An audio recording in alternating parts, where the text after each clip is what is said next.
Ajitha Nair variety ബ്ലോഗ്സിലേക്ക് എൻ്റെ എല്ലാ കൂട്ടുകാർക്കും സ്വാഗതം.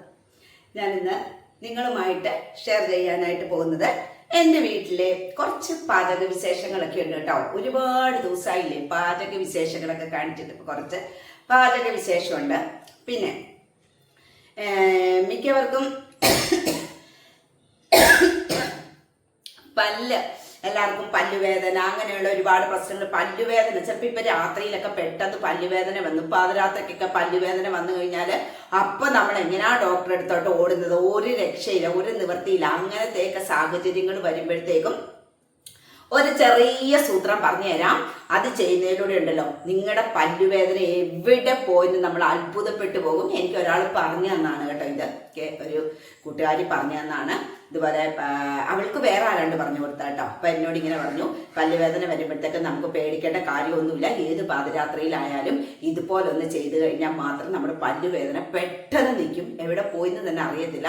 അപ്പം നമുക്ക് തോന്നും, ഓ ഇനി ഡോക്ടറെ കാണുകയേ വേണ്ടെന്ന് തോന്നും. ശരിക്കും പല്ലുവേദന മാറുക തന്നെ ചെയ്യും. നിസ്സാരമായ ഒരു ടിപ്പിലൂടെ ചെയ്യാവുന്നതാണ്. അപ്പം അതും ഞാൻ പറഞ്ഞുതരാം. അപ്പം ഇന്നത്തെ വീഡിയോയിൽ ഇതൊക്കെയാണുള്ളത്. അപ്പം വീഡിയോയിലോട്ട് പോകുന്നതിന് മുന്നേ എൻ്റെ ചാനൽ പുതിയ കാണുന്ന കൂട്ടുകാരെല്ലാവരും തന്നെ സബ്സ്ക്രൈബ് ചെയ്യണം, ലൈക്ക് ചെയ്യണം, കമൻറ്റ് ചെയ്യണം, ഷെയർ ചെയ്യണം. എല്ലാവരും എന്നെ സപ്പോർട്ട് ചെയ്യണം. അപ്പം നമുക്ക് ഇന്നത്തെ പുതിയ വിശേഷം എന്താണെന്ന് നമുക്കൊന്ന് കണ്ടു നോക്കാം. അപ്പോഴേ രാവിലെ നമുക്ക് ഇടിയപ്പം ഉണ്ടാക്കാം മക്കളെ. തേങ്ങയൊക്കെ പൊട്ടിച്ചേ വേണോ?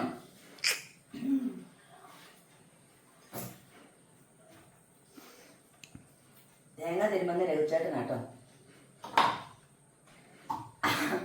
അപ്പൊ നമുക്ക് എളുപ്പമില്ലേ. ഇത് നമുക്ക് ഇടിയപ്പത്തിന് കുഴച്ചൊക്കെ വെച്ചിട്ടുണ്ട്. നമുക്ക് പിഴിയാം. ചൂടോടെ പിഴിഞ്ഞു കഴിഞ്ഞാൽ എളുപ്പം വീഴും കേട്ടോ. ഇതിപ്പം ചൂട് ഇച്ചിരി കുറഞ്ഞെന്ന് തോന്നാം. ചൂടുണ്ട് ആവി പറക്കുന്നുണ്ട്. പിന്നെ നമുക്ക് കറിയൊന്നും വെക്കണ്ട, കടലക്കറി ഇരിപ്പുണ്ട് കേട്ടോ. ഇന്നലെ ഞങ്ങൾക്ക് പുട്ടും കടലയൊക്കെ ആയിരുന്നു. അപ്പം അതിനുണ്ടാക്കിയ കടലക്കറി ഇരിപ്പുണ്ട്. അപ്പം ഇടിയപ്പവും കടലക്കറി, ഇടിയപ്പവും മുട്ടക്കറിയാണ് സൂപ്പർ. പക്ഷെ ഇന്ന് നമ്മൾ കടലക്കറി കൂട്ടി കഴിക്കും കേട്ടോ. അപ്പം ഇത് ബാക്കിയുള്ള ഇടിയപ്പം കൂടെ ഒക്കെ ഞാൻ പിഴിഞ്ഞെടുക്കട്ടെ കേട്ടോ. അപ്പോളേ നമ്മുടെ ഇടിയപ്പമൊക്കെ പിഴിഞ്ഞ് കേട്ടോ. നമ്മൾ സ്റ്റൗവിൽ വെച്ചു. ഇനി നമുക്കിതൊന്ന് അടച്ചു കൊടുക്കാം കേട്ടോ. ഇടിയപ്പം അപ്പം സെറ്റായി. പിന്നെ നമുക്ക് കടലക്കറി ഇരിപ്പുണ്ട് കേട്ടോ. ഇതാ അതിനി ഒന്ന് ചൂടാക്കണം. നമുക്കിന്ന് ഇടിയപ്പവും കടലക്കറി അതിൻ്റെ കാര്യവും കഴിഞ്ഞു കേട്ടോ. അപ്പോൾ ഇനി ഇടിയപ്പം ഉണ്ടാക്കേണ്ടത് ആ പാത്രമുണ്ട്, ഇത് കഴുകണം. അതൊരു മെനക്കെട്ട പരിപാടിയല്ലേ. എന്താ വെള്ളത്തിൽ മുക്കിയിട്ടിട്ടുണ്ട്. ഇനി നമ്മൾ ഇടിയപ്പം ഉണ്ടാക്കി കഴിയുമ്പോൾ ഇഡലിത്തട്ടും കഴുകണം. അതിന് മടിയാട്ടോ, പിന്നെ കഴുകിയല്ലേ പറ്റത്തുള്ളൂ. അപ്പോൾ കഴിഞ്ഞ ദിവസം മത്തി വാങ്ങിച്ചായിരുന്നല്ലോ. അപ്പോൾ അത് ഫ്രിഡ്ജിൽ നിന്ന് എടുത്തിട്ട് ഇതാ വെളിയിലിട്ട്. അധികമൊന്നുമില്ല കേട്ടോ, ഒരു 7 മത്തിയേ ഉള്ളൂ. അതിന് നമുക്ക് മുളകിനകത്ത് കൂടെ വെക്കാം. അപ്പം അങ്ങനത്തെയൊക്കെ കുറച്ച് പണികളൊക്കെ ഉണ്ട്. പിന്നെ എന്തെങ്കിലും ചോറിനകത്ത് ഒഴിക്കാനും വെക്കണം. അത് മിക്കവാറും നമ്മുടെ പുളിശ്ശേരി തന്നെ ആയിരിക്കും കേട്ടോ. നമുക്ക് നോക്കാം. ഇത് കഴുകിയെടുക്കട്ടെ. അപ്പോൾ തേങ്ങയൊക്കെ രഘുചേട്ടൻ തിരുമ്മി തന്നു കേട്ടോ. തേങ്ങ തിരുമ്മി കിട്ടിക്കഴിഞ്ഞാൽ പിന്നെ നല്ല സുഖം. പിന്നെ നമുക്ക് ആവശ്യത്തിന് എടുത്താൽ മതിയല്ലോ. ഇത് തിരുമ്മിയിട്ട് നിങ്ങൾ ഫ്രീസറിൽ വെക്കണം കേട്ടോ, തേങ്ങ തിരുമ്മി. അല്ലാണ്ട് സാധാരണ വെക്കരുത്, ചീത്തയായിപ്പോവും. തേങ്ങയ്ക്കകത്ത് പെട്ടെന്ന് വിഷം ഇതാവും കേട്ടോ. അതുകൊണ്ട് ഫ്രീസറിൽ മാത്രമേ തേങ്ങ തിരുമ്മി വെക്കാറുള്ളൂ. ഇതിപ്പോൾ ഞാൻ ആവശ്യത്തിന് എടുത്തിട്ട് ബാക്കി ഫ്രീസറിലേക്ക് വെക്കാം. പിന്നെ നമുക്ക് ഓരോ ദിവസം എത്രയും വേണമെന്ന് വെച്ച് കഴിഞ്ഞാൽ അതനുസരിച്ച് എടുക്കാമല്ലോ. അപ്പോൾ ഇതിൻ്റെ ഇടയ്ക്ക് നമുക്ക് നാളത്തെ കാര്യം മറക്കാൻ പറ്റത്തില്ലല്ലോ. നാളത്തേക്ക് ഇതാ കുറച്ച് ഉഴുന്നും അരിയും കൂടെ വെള്ളത്തിൽ ഇട്ടിട്ടുണ്ട് കേട്ടോ. ഇതിനകത്തോട്ട് ഞാൻ ശകലം ഉലുവയും കൂടി ഇട്ട് കൊടുത്തിട്ടുണ്ട്. ഉലുവ ഇട്ട് കൊടുത്താൽ ഇഡലി ഉണ്ടാക്കുമ്പോഴത്തേക്ക് നല്ലൊരു മണവും ഉഴുന്ന് നന്നായിട്ട് പതഞ്ഞും ഒക്കെ കിട്ടും കേട്ടോ. അതിന് വേണ്ടിയിട്ടാണ് ഇതാ പച്ചരിയും ഉഴുന്നും കൂടെ വെള്ളത്തിലിട്ട് വെച്ചിട്ടുണ്ട്. ഇനി നമുക്കിതുമായിട്ട് അരച്ചെടുക്കണം. ഇങ്ങനെ അരച്ചെടുത്ത് കഴിഞ്ഞാൽ ഉണ്ടല്ലോ ഇത് ഇത്ര എടുത്തു കഴിഞ്ഞാൽ എനിക്കൊരു 4 ദിവസത്തേക്കുണ്ട് കേട്ടോ.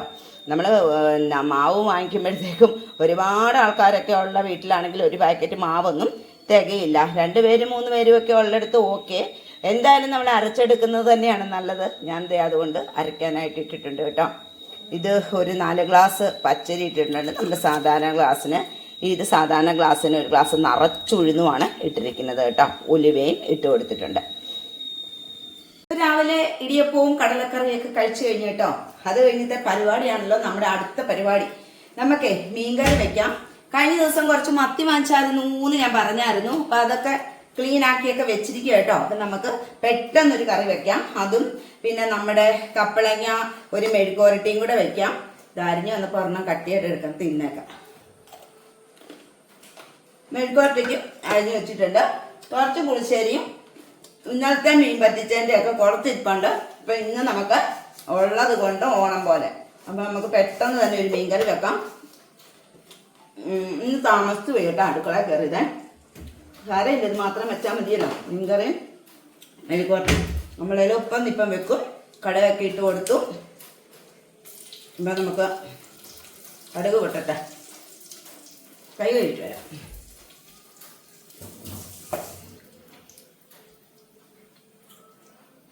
അപ്പം അതിന് മുന്നേ നമുക്ക് അത് പൊട്ട നേരം കൊണ്ട് നമുക്ക് ഈ പപ്പരക്കയും കൂടെ വെച്ചേക്കാം. അപ്പം ഇതിനകത്തോട്ടെ 2 ഉലുവയും കൂടി ഇട്ട് കൊടുക്കാം കേട്ടോ. ഒരു ശകല ഉലുവയും കൂടി ഇട്ട് കൊടുത്താൽ നമ്മുടെ കറിക്ക് നല്ല മണവും ടേസ്റ്റും ഒക്കെ കിട്ടും കേട്ടോ. ഉലുവ ഇട്ട് കൊടുത്തു. അത്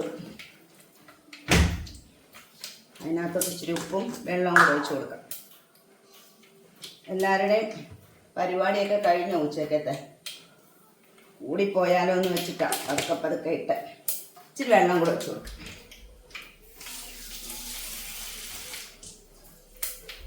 ഇത് വേഗണ്ടേ, ഇത് വേകാനായിട്ട് വെള്ളം ആവശ്യമുണ്ടല്ലോ. നമുക്കിത് അടച്ചു വെക്കാം.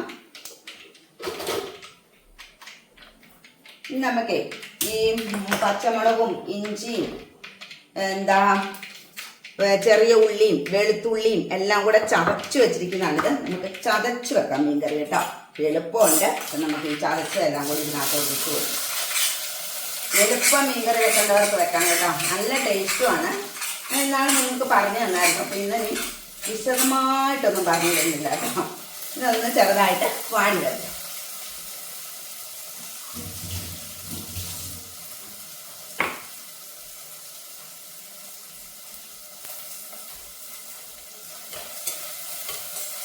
കറിവേപ്പില അത് മറന്നുപോയി.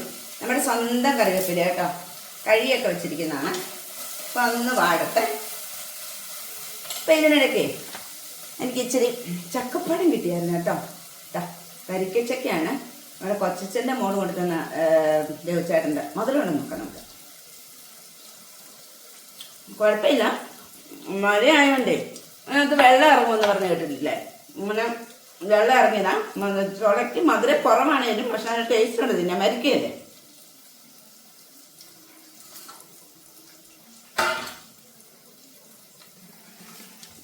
അപ്പോഴേ നമ്മുടെ ഉള്ളിയൊക്കെ വാടി ഇത്രയൊക്കെ വാടിയാൽ മതി. ഒരുപാട് വാടി കഴിയുമ്പം ടേസ്റ്റ് കിട്ടത്തില്ല കേട്ടോ. അതുകൊണ്ടാണ്. അപ്പോൾ നമുക്ക് കുറച്ച് മുളക് പൊടി ഇട്ട് കൊടുക്കാം. അപ്പം ഇതിനകത്ത് സ്പൂൺ ഉണ്ടായിരുന്നു, പിന്നെയും വേറൊരു സ്പൂണും കൂടെ. ഇത് ഞാൻ ഈ മുളക് പൊടി നമ്മളിവിടെ കാശ്മീരി ഈ മുളക് പൊടിയാണ് ഞാനിതിവിടെ പൊടിക്കുന്നിടത്തുനിന്ന് വാങ്ങിക്കുന്ന കേട്ടോ. ശക്കല മല്ലിപ്പൊടിയും കൂടി ഇട്ട് കൊടുക്കാം. ഞാൻ ഈ കൂടോടെ കുടയുന്ന എനിക്ക് ഇതിൻ്റെ അളവ് അറിയാം കേട്ടോ. അതുകൊണ്ടാണ് കൂടോടെ കുടയുന്നത് കേട്ടോ. പിന്നെ ഒരു ശക്കല മഞ്ഞപ്പൊടിയും കൂടെ ചേർത്ത് കൊടുക്കാം.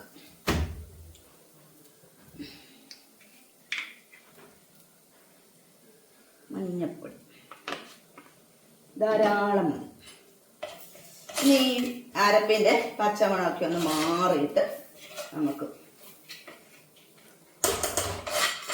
വെള്ളം ഒഴിച്ച് കൊടുക്കാം. നല്ലതായിട്ടൊന്ന് വാടട്ടെന്നല്ല, ഇത് മണമൊക്കെ നല്ലതായിട്ടൊന്ന് മാറി നമ്മുടെ പച്ചമണം. അതിനുശേഷം നമുക്ക് കുറച്ച് വെള്ളം ഒഴിച്ചു കൊടുക്കാം. വെള്ളം എടുത്തിട്ട് വരാം.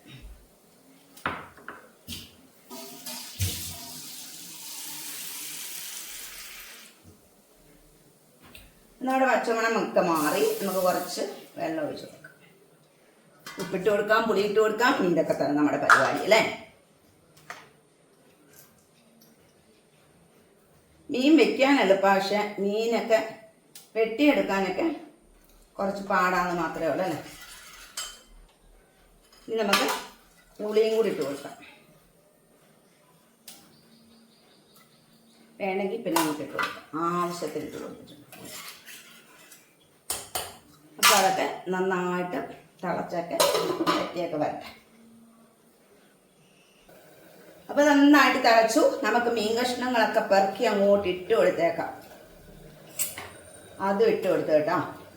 ഇത് നന്നായിട്ട് തിളച്ച് കട്ടി കുറുകിയൊക്കെ നമ്മുടെ മീൻ കറി വരട്ടെ.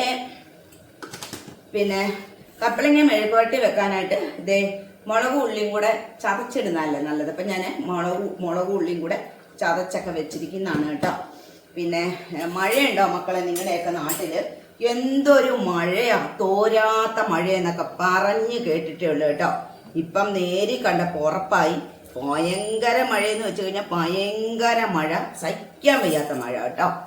ഒരു രക്ഷയില്ല. നമുക്കൊന്ന് വെളിയിലോട്ട് പോകണമെങ്കിൽ പോലും നടക്കത്തില്ല കേട്ടോ, അതുപോലത്തെ മഴയാണ്. അപ്പം നമ്മുടെ ഇതും കൂടെ കഴിഞ്ഞു കഴിഞ്ഞാൽ നമ്മുടെ പരിപാടി കഴിയും കേട്ടോ. വെന്തിട്ടില്ല, ഒരു ശകലം കൂടെ വേകാനുണ്ട്, വേകട്ടെ. അപ്പോളേ നമ്മുടെ മീൻകറിയൊക്കെ ഇതാ ഇവിടെ റെഡിയായി കേട്ടോ. നമ്മുടെ കപ്പളങ്ങ മെഴുക്കുവരട്ടി റെഡി ആയിക്കൊണ്ടിരിക്കുന്നു. ഞാനത് വെന്തിട്ട് വെളിച്ചെണ്ണ ഒഴിച്ചിട്ട് ഉള്ളിയും മുളകും കൂടെ ചതച്ചതും എല്ലാം കൂടെ അതിലേക്ക് ഇട്ട് കൊടുത്തു. ഇനി അതൊന്നും കൂടെ ഒന്ന് മൂത്ത് വരണം, എന്നാലേ അതിന് നല്ല ടേസ്റ്റ്. പക്ഷേ എനിക്ക് ഒരുപാട് മെഴുക്കുവരട്ടി ഒരുപാട് മൂക്കുന്നതിനോട് എനിക്ക് താല്പര്യമില്ല കേട്ടോ. അതങ്ങനെ ഇരുന്ന് കഴിക്കുമ്പോഴാണ് അതിൻ്റേതായ ഒരു രുചി കിട്ടുന്നത്. അപ്പം നമ്മുടെ മീൻകറിയൊക്കെ റെഡിയായി. ഇപ്പം നമുക്ക് നമ്മുടെ ഉച്ചവരത്തെ പരിപാടിയൊക്കെ കഴിഞ്ഞിട്ടുണ്ട്. കുറച്ച് തൈരും മോരുകറിയും ഒക്കെ ഇരിപ്പുണ്ട് കേട്ടോ. ഇന്നലെ വെച്ച പയറുമെഴുക്കുവരട്ടിയുടെയും മീൻ പറ്റിച്ചതിൻ്റെ ഒക്കെ കുറേശ്ശെ ഇരിപ്പുണ്ട്. അപ്പോൾ അതുകൊണ്ട് ഇന്ന് ഈ 2 കറി മാത്രമേ വെച്ചുള്ളൂ. അപ്പം നമുക്ക് ഗ്യാസ് അങ്ങ് ഓഫ് ചെയ്തേക്കാം. ഇത് കുറച്ച് നേരം കൂടി ഇരിക്കട്ടെ.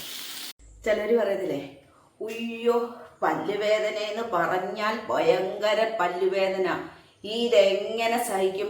ഇന്നലെ രാത്രിയിൽ ഒരു തുള്ളി ഉറങ്ങിയിട്ടില്ല, രാത്രിയായി പോയി, ഡോക്ടറെ അടുത്തോട്ടെ, എങ്ങനെ പോകാൻ പറ്റും? അതുകൊണ്ട് ഒരു നിവൃത്തിയില്ല എന്നൊക്കെ പറയും. ഞാനിത് പരീക്ഷിച്ച് നോക്കിയിട്ടുള്ളതാണ്. ഇതിപ്പോൾ ഒരു ദിവസം ഇതുപോലെ രാത്രിയിൽ ഇവിടെ ചേട്ടന് ഭയങ്കര പല്ലുവേദന എന്ന് പറഞ്ഞാൽ ഭയങ്കര പല്ലുവേദന. എന്നിട്ടുണ്ടല്ലോ ഒരു തോർത്തെടുത്ത് ചൂരിട്ടി വായിക്കകത്ത് വെച്ചിട്ട് ഇങ്ങനെ കടിച്ച് പിടിച്ച ഒരു രാത്രിയുണ്ട് കേട്ടോ. അത്രയ്ക്ക് വേദന സഹിക്കാൻ മേല. അപ്പോഴാണ് പെട്ടെന്ന് ഞാൻ പറഞ്ഞു, അയ്യോ ഇങ്ങനെ ഒരു കാര്യം പറഞ്ഞു തന്നിട്ടുണ്ട്, നമുക്ക് ഇതൊന്ന് ചെയ്താലോ എന്ന് വിചാരിച്ചിട്ട് ഇത് പെട്ടെന്ന് ചെയ്തു. പക്ഷേങ്കിലുണ്ടല്ലോ പല്ലുവേദന എവിടെ പോയി എന്ന് നമ്മൾ അത്ഭുതപ്പെട്ടു പോകും. അപ്പം ഇനി പെട്ടെന്ന് വലിച്ചു നീട്ടാതെ ഞാൻ കാര്യം പറയാം. നമ്മുടെ ആലമില്ലേ, ആലം എന്ന് പറഞ്ഞാൽ ആലം വാങ്ങിക്കാൻ കിട്ടും കടയിൽ നിന്നൊക്കെ. ഒരു കട്ടയായിട്ടാണ് അതിരിക്കുന്നത്, ഒരു കട്ടയുടെ ഒരു കൽക്കണ്ടത്തിൻ്റെ ഒക്കെ കട്ട പോലെ ഇങ്ങനെ ഇരിക്കും കേട്ടോ. ഞാനൊരു എക്സാമ്പിൾ പറഞ്ഞേ ഉള്ളൂ. കൽക്കണ്ട അല്ല, കൽക്കണ്ട ഏകദേശം കൽക്കണ്ട ഇങ്ങനെ കട്ട. ഇത് ഈ കൽക്കണ്ട ഇങ്ങനെ ഒരു ചതുരത്തിലുള്ള ഒരു കട്ട, ആലം എന്നാണ് അതിൻ്റെ പേര്. ആലം ചെറിയൊരു കട്ട മേടിച്ചു കഴിഞ്ഞാൽ നിങ്ങൾക്ക് ഒരുപാട് നാളത്തേക്കുണ്ട്. അതുണ്ടല്ലോ, നമ്മൾ ഒരു ഗ്ലാസ് വെള്ളം എടുക്കുക, ആ ഒരു ഗ്ലാസ്സിലേക്ക് ഈ ആലത്തിൻ്റെ ഈ കട്ട ഇട്ട് വെക്കിയിട്ട് ഒരു 15 മിനിറ്റ് നേരം ഇട്ട് വെച്ചാൽ മതി കേട്ടോ. അത് ഫുൾ അലുത്തൊന്നും പോത്തൊന്നുമില്ല. 15 മിനിറ്റ് നേരം ഇട്ട് വെക്കുക. 15 മിനിറ്റിന് ശേഷം അത് ഒരു സ്പൂൺ ഇട്ടിട്ട് ഒന്ന് നന്നായിട്ട് ഇളക്കിയിട്ട് അതിനകത്തുനിന്ന് ആലത്തിൻ്റെ കട്ട എടുത്തിട്ട് മാറ്റുക. എന്നിട്ട് ഈ വെള്ളം കൊണ്ട് വായൊന്ന് ശരിക്കും ഈ എന്താ പറയുന്നത്, നമ്മൾ കുലുക്കുഴിയുക, കവക്കൊള്ളുക എന്നൊക്കെ പറയത്തില്ല, ഈ വെള്ളം വായിൽ വെച്ചിട്ടൊന്ന് ഇങ്ങനെ വെച്ചിട്ട് ഒന്ന് തുപ്പിക്കളയുക. ഇതുണ്ടല്ലോ രാവിലെയും വൈകിട്ടും ചെയ്യുക. ഭയങ്കരമായിട്ട് വേദനയുള്ളവര് രാവിലെയും വൈകിട്ടും 5 ദിവസം അടുപ്പിച്ച് ചെയ്യുക. ചെറിയ വേദനയൊക്കെ ഉള്ളവർ 1-2 ദിവസം ചെയ്താൽ മതിയാകും. 5 ദിവസം രാവിലെയും വൈകിട്ടും ചെയ്യുക, അടുപ്പിച്ച് ചെയ്യുക. എന്നിട്ട് ഇത് നിർത്തുക. പിന്നെയും വേദന വരുന്നുണ്ട് എങ്കിൽ നിങ്ങളുണ്ടല്ലോ പിന്നെ വരത്തില്ല ഉടനെ, പിന്നെ 2 ആഴ്ച കഴിഞ്ഞതിന് ശേഷം വീണ്ടും ഇതുപോലെ 5 ദിവസം ചെയ്യുക. തീർച്ചയായിട്ടും നിങ്ങളുടെ പല്ലുവേദന ഇവിടെ പോയി നിങ്ങൾ അത്ഭുതപ്പെട്ടു പോകും കേട്ടോ. അപ്പൊ എനിക്ക് പല്ലുവേദന ഉള്ളവരെല്ലാം കമന്റ് ബോക്സിൽ വന്ന് കമന്റ് ഇടണം. ഇത് നല്ല കാര്യമാണ്. ഇത് ഞാൻ ഒരുപാട് പേർക്ക് പറഞ്ഞു കൊടുത്തിട്ടുണ്ട്. അപ്പൊ അവരൊക്കെ എൻ്റെ അടുത്ത് വന്ന് പറഞ്ഞു, ചേച്ചി നല്ല ആശ്വാസം ഉണ്ട് കേട്ടോ, പല്ലുവേദന പോയി എന്ന് തന്നെ പറയാം, ഇല്ലെങ്കിൽ ഞങ്ങൾ ആ രാത്രിയിൽ എന്ത് ചെയ്യും? അപ്പൊ ഞാൻ പറഞ്ഞു, എനിക്ക് അനുഭവം ഉള്ളതുകൊണ്ടാണ് ഞാൻ നിങ്ങൾക്കും കൂടി ഇത് പറഞ്ഞു തന്നതെന്ന് പറഞ്ഞു. അപ്പൊ ഇത് ഏറ്റവും നല്ലതാണ് കേട്ടോ. ഇനിയിപ്പോൾ രാത്രിയിൽ ആലൊന്നും കിട്ടിയില്ല എന്നുണ്ടെങ്കിൽ നിങ്ങളുടെ ഈ ഉപ്പില്ലേ, ഉപ്പിൻ്റെ പൊടിയും മഞ്ഞൾപ്പൊടിയും കൂടെ രണ്ടും കൂടെ മിക്സ് ചെയ്തിട്ട് പല്ലുവേദന ഉള്ളിടത്തോട്ട് തേച്ച് കൊടുക്കുക. അങ്ങനെ ഒരുപാട് കാര്യങ്ങളുണ്ട്. പക്ഷെ ഏറ്റവും ക്ലിക്കായത് ഈ ആലത്തിൻ്റെ കാര്യമാണ്. അതുപോലെ നമ്മുടെ ഗ്രാമ്പൂ ഒക്കെ ചതച്ചിട്ട് വേദനയുള്ള സ്ഥലത്തോട്ട് വെക്കുന്ന പരിപാടിയുണ്ട്. പക്ഷേ ഏറ്റവും ഫലപ്രദമായിട്ടുള്ളത് ഇതാണ്. ഇതാകുമ്പോൾ പാടൊന്നുമില്ല, വായൊന്ന് കഴുകിയാൽ മാത്രം മതി. ശരിക്കും പെട്ടെന്ന് നിൽക്കും കേട്ടോ പല്ലുവേദന. അപ്പം നിങ്ങൾ ആരെങ്കിലും അറിയാൻ വയ്യാത്തവരുണ്ടെങ്കിൽ ഇത് ചെയ്ത് നോക്കുക. അറിയാവുന്ന ആൾക്കാരും കാണും. എന്തായാലും ഇത് ചെയ്ത് നോക്കുക. ഇത് ചെയ്ത് നോക്കിയിട്ട് റിസൾട്ട് കിട്ടും. ആ പല്ലുവേദന ഉള്ളവരെല്ലാവരും ഇത് ചെയ്ത് നോക്കിയിട്ട് വന്ന് എനിക്ക് കമൻറ്റ് ബോക്സിൽ വന്ന് കമൻറ്റ് ഇടുക കേട്ടോ. എന്നിട്ട് പിന്നെ നമുക്ക് ഡോക്ടറെ അടുത്ത് പോയി കാണിക്കാമല്ലോ, എന്താ സംഭവം എന്ന് വെച്ച് കഴിഞ്ഞാൽ കാണിക്കാം. പക്ഷെ നമ്മളെ പോലുള്ളത് നമ്മൾ ഈ പല്ലുവേദന ഇത് വായിൽ വെള്ളം ഒഴിച്ച് കൊണ്ട് കഴിഞ്ഞാൽ പിറ്റേ ദിവസം പല്ലുവേദന ഇല്ലെങ്കിൽ നമ്മുടെയൊക്കെ സ്വഭാവം എന്തുവാ, ഓ ഇന്നിനി പോകുന്നില്ല, ഇനി വരത്തൊന്നുമില്ല, വരുമ്പോഴത്തെ കാര്യമില്ലേ അപ്പോൾ പോകാം എന്ന് നമ്മൾ വിചാരിക്കും അല്ലേ. അപ്പം ഇതൊന്ന് ചെയ്ത് നോക്കുക കേട്ടോ. അപ്പം ഇന്നത്തെ വീഡിയോ ഇത്രയേ ഉള്ളൂ. ഇന്നത്തെ വീഡിയോ ഞാൻ ഇവിടെ വെച്ച് വൈൻഡപ്പ് ചെയ്യാണ്. വേറെ പ്രത്യേകിച്ച് വിശേഷങ്ങളൊന്നും തന്നെയില്ല. എല്ലാവർക്കും ഇന്നത്തെ വീഡിയോ ഇഷ്ടമെങ്കിൽ ഇഷ്ടപ്പെട്ടവരൊക്കെ ഒന്ന് ലൈക്കും കമൻറ്റും ഷെയറും ഒക്കെ ചെയ്യുക. പുതുതായി ചാനൽ കാണുന്നവർ ചാനൽ ഒന്ന് സബ്സ്ക്രൈബ് ചെയ്യുക. അപ്പം നാളെ വേറൊരു വീഡിയോ ആയിട്ട് വരുന്നിടം വരെ എല്ലാവർക്കും